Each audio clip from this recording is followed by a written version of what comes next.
రోజుకో విశేషం, రోజుకో ఉత్తేజం, రోజుకొక ప్రత్యేకతను మీ ముందుకు తీసుకురావడమే అద్దీ లెక్క స్టైల్. మరి ఇంకెందుకు ఆలస్యం, రకరకాల వార్తలు ఫటాఫట్ చూసేద్దాం పదండి. వార్తల్లోకి వెళ్లే ముందే హెడ్లైన్స్ చూద్దాం. లేట్ వయసులో లేటెస్ట్ మ్యారేజ్, మళ్ళీ పెళ్లి కొడుకైన ఇమ్రాన్ ఖాన్. వారి టార్గెట్ అంతా టీడీపీ పైనే, ఏపీలో అధికారం కోసం పావులు కదుపుతున్న బీజేపీ.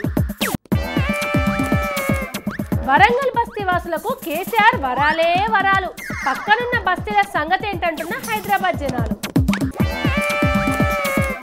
గులాబీ పార్టీపై అమిత్ షా పంచులు, అంతా సానుభూతి చదివేనని కామెంటు. ఎమ్మెల్సీ పదవుల కోసం మొదలైన పైరవీలు, పంపకాల విషయంలో కేసీఆర్ కి పరేషానే పరేషాన్.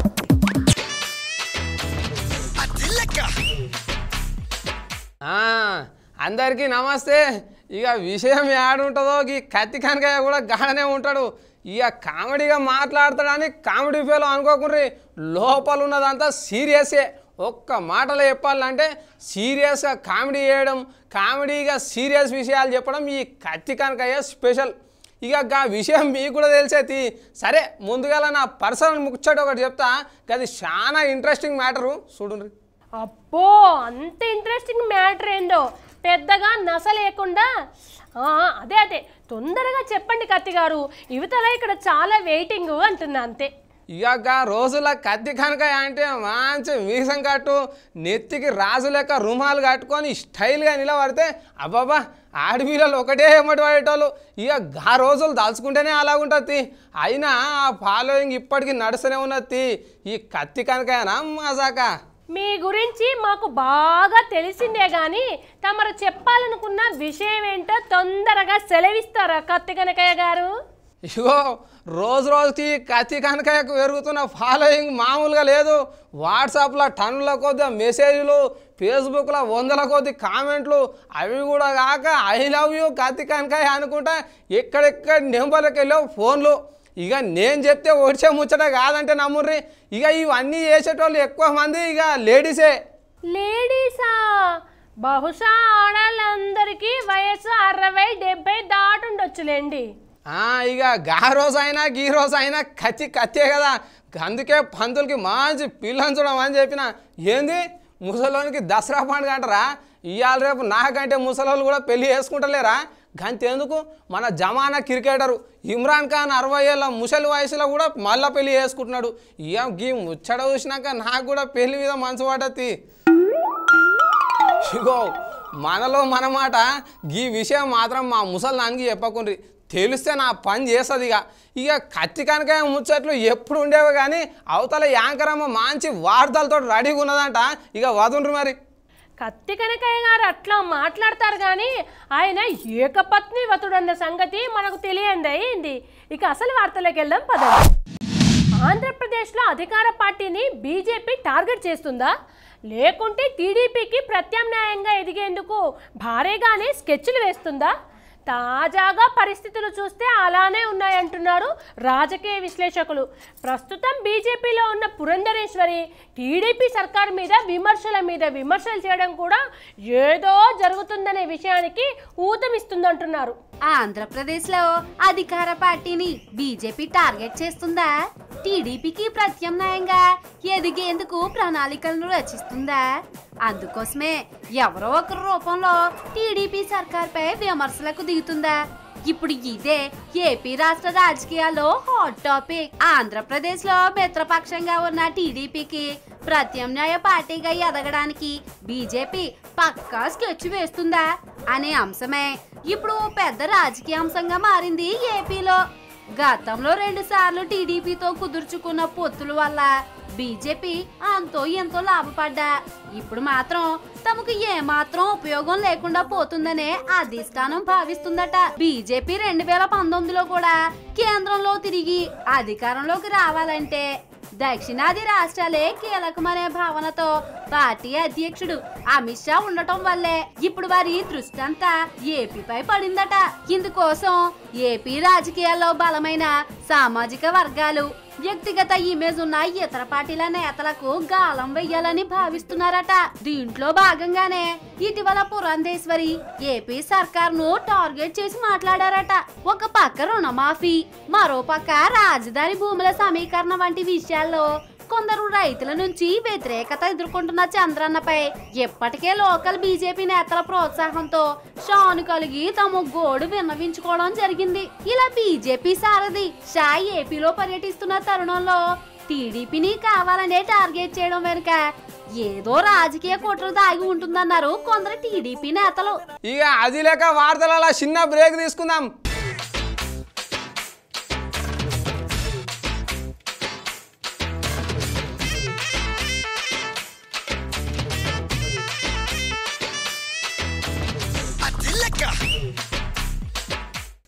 ఇక అది లేక వార్తలు మళ్ళా షురు చేద్దాం. సార్కు కోపం వచ్చింది. కోపం అంటే మామూలు కోపం కాదు, అధికారుల్ని కసురుకునేంత. మీరేం చేయట్లేదు, మీకు చేయడం రాదు కాబట్టి పనులన్నీ చక్కబెట్టిన తర్వాతే నేను ఇక్కడి నుంచి కదిలేది అని భీష్మించుకొని కూర్చున్నారట. అంతేకాకుండా పేదల కష్టాలు విని ఆయన మనసు వెన్నెలా కరిగిపోయిందట. అదేదో మీరు చూడండి ఆయన మనసు ఎలా కరిగిపోయిందో. పేదరికంలో పుట్టి పెరిగినోళ్ళకే పేదరికం గురించి తెలుస్తుందంటారు. ఎప్పుడూ పేదరికంలో జీవించలేదు కాబట్టే అక్కడి పరిస్థితులను చూసి ఒక్కసారి షాక్ అయ్యారట. ఎంతకే ఆ సార్ ఎవరో చెప్పనే లేదు కదా, ఇంకెవరో మన కేసీఆర్ సారే.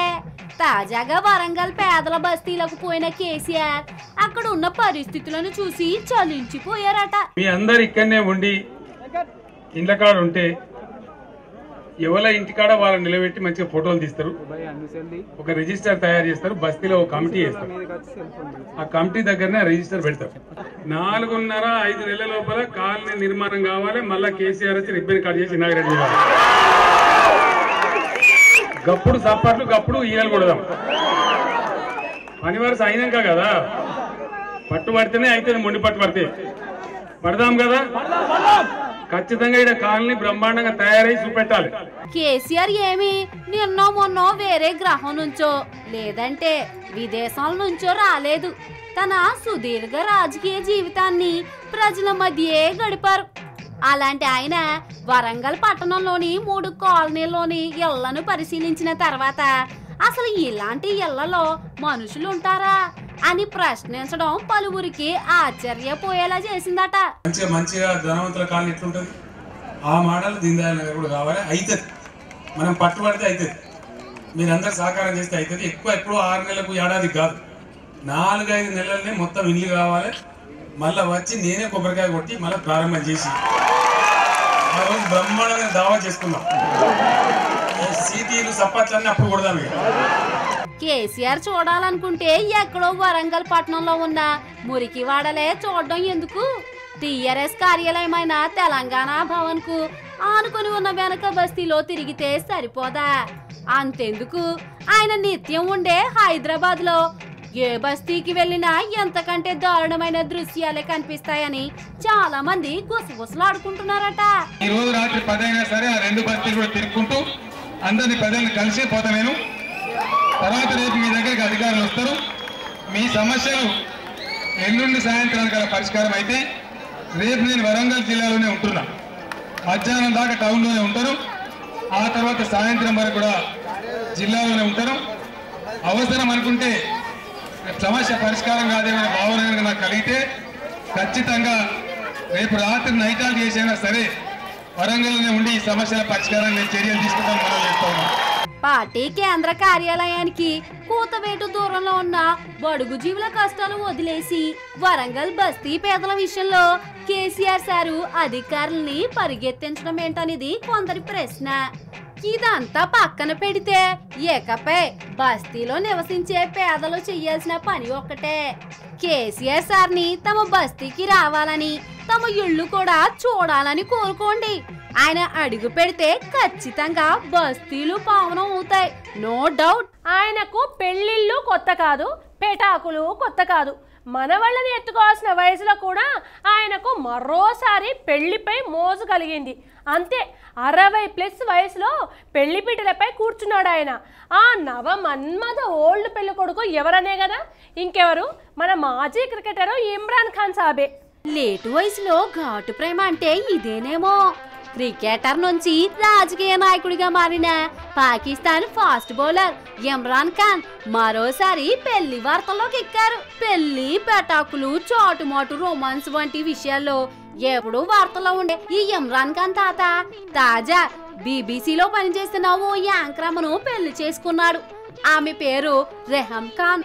62 ఏళ్ల వయసున్న ఇమ్రాన్ ఖాన్ 41 ఏళ్ల వయసున్న రెహం ఖాన్ పెళ్లాడడంతో ఇమ్రాన్ సాబ్ మరోసారి వార్తల్లోకి ఎక్కారు. యాంకర్ రెహం ఖాన్ కు గతంలో పెళ్లయింది.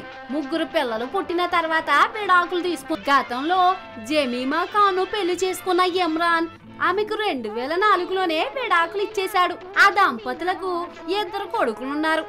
ఇప్పుడు ఈ కొత్త పెళ్లికి ఇమ్రాన్ ఖాన్ అక్క చెల్లెలతో కొంతమంది బంధువులకు కూడా ఇష్టం లేదనే వార్తలు వస్తున్నాయి. ఇలా లేటు వయసులో మరోసారి పెళ్లి చేసుకున్న ఇమ్రాన్ ఖాన్ విషయంలో గతంలో చాలా రొమాంటిక్ కథలు ప్రచారంలో ఉండేది.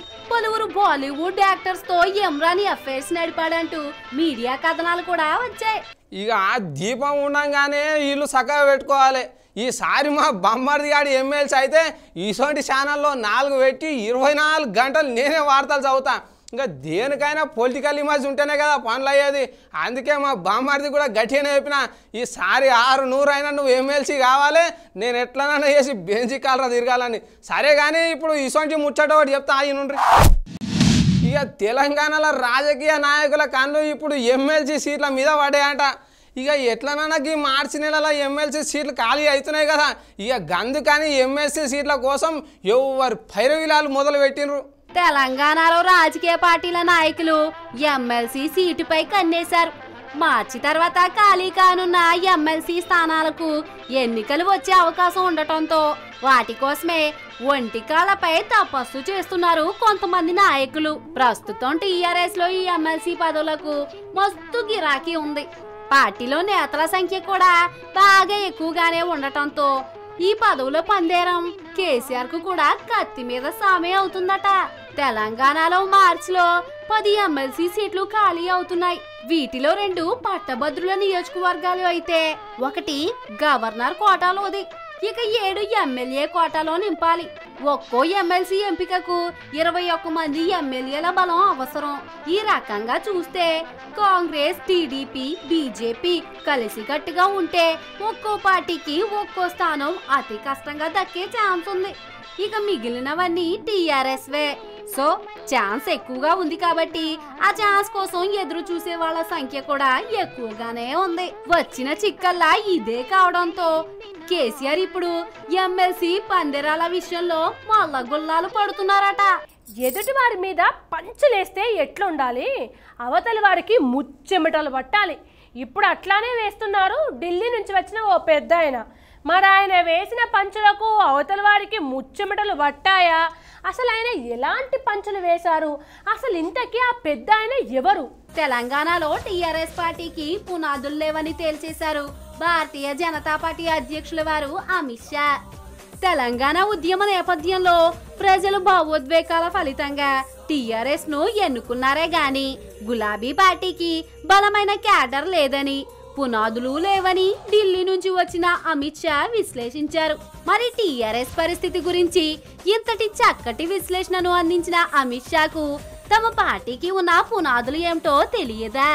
తెలంగాణ రాష్ట్రంలో టీఆర్ఎస్ లో ఎలాంటి స్థితిలో అధికారాన్ని సొంతం చేసుకుందో, కేంద్రంలో భారతీయ జనతా పార్టీ కూడా అలాంటి స్థితిలోనే అధికారాన్ని సొంతం చేసుకుంది. ఆ విషయం మర్చిపోయినట్లున్నారని పలు పార్టీలు ఇప్పుడు జోకులు వేసుకుంటున్నాయి.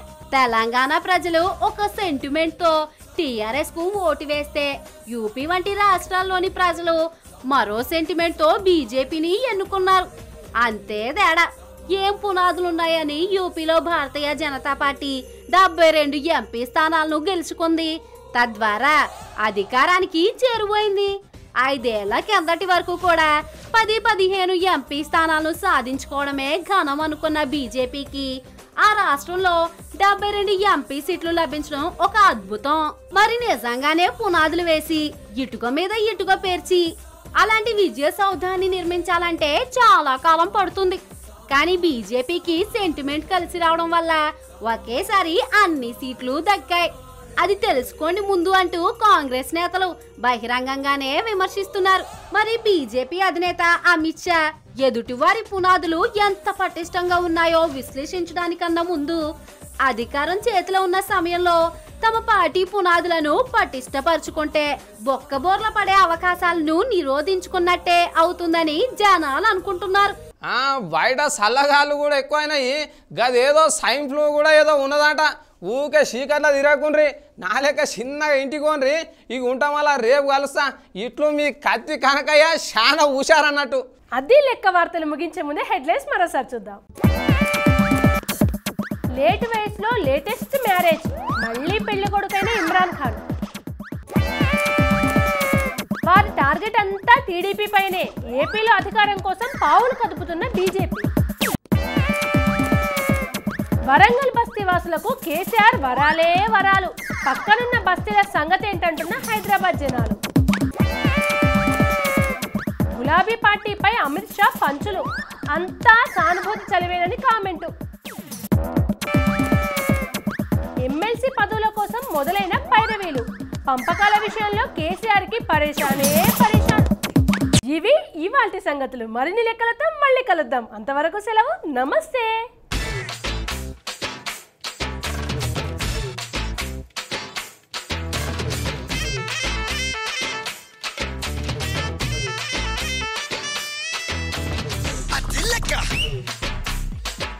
ఎప్పట్లానే ఈరోజు కూడా సరుకుతో స్టైలిష్ అప్డేట్స్తో మీ ముందుకు వచ్చేసింది మన లైఫ్ ఇన్ స్టైల్. ఇక ఆలస్యం చేయకుండా ప్రోగ్రామ్ స్టార్ట్ చేసేద్దాం.